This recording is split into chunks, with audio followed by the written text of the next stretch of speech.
Leo tunaenda jinsi ya kuona deliveries.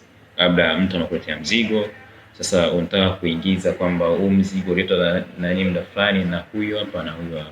So ina shida, unakuja hapa kwenye deliveries, unabonyeza kwenye deliveries. Sawa, unaweza kaona hapa ni mfano wa deliveries ambazo ziko nimeziweka. Sawa, kwa cha muhimu hapa utakuja, cha kwanza ni kurekodi.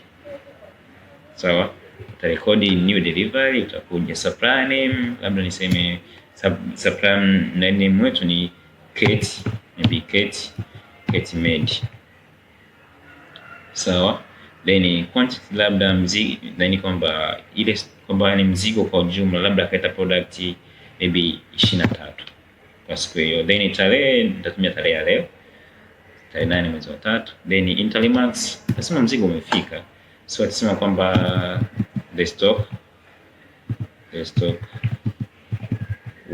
was received well.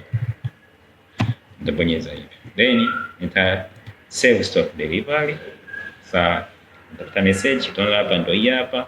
Sawa, hapo tutapata kwamba ni supplier ni Kate Med, then mtu ambaye amerekodi sasa kwamba stock imekuja ni huyu hapa, Prince Pius Kashodi. Then quantity tulisema ni 23, then delivery date ni leo, then the mark yeah.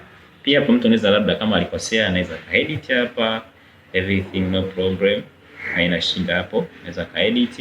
Maybe tuseme sio turekodi labda ni tarehe 4 instead of tarehe hii hapo. So unaweza kushamaliza hapo na kuja kwamba update stock delivery, utaona kwamba huko imebadilika kuja ngapi, tarehe 4. Pia unaweza kusearch labda anataka mzigo labda kutoka sehemu fulani hivyo, maybe kutoka kwa Kate Med unapata labda kwa Medex. Sawa, Medex utapata mambo haya. Pia unaweza kuweka range ya tarehe kwamba nataka kuona na hii tarehe kutoka huku hadi huku, kwa mambo yanawezekana kufanyika. Kwa hivyo ndivyo navyo kwamba ndivyo unaweza kurekodi deliveries na ukatrack vitu kama hivi.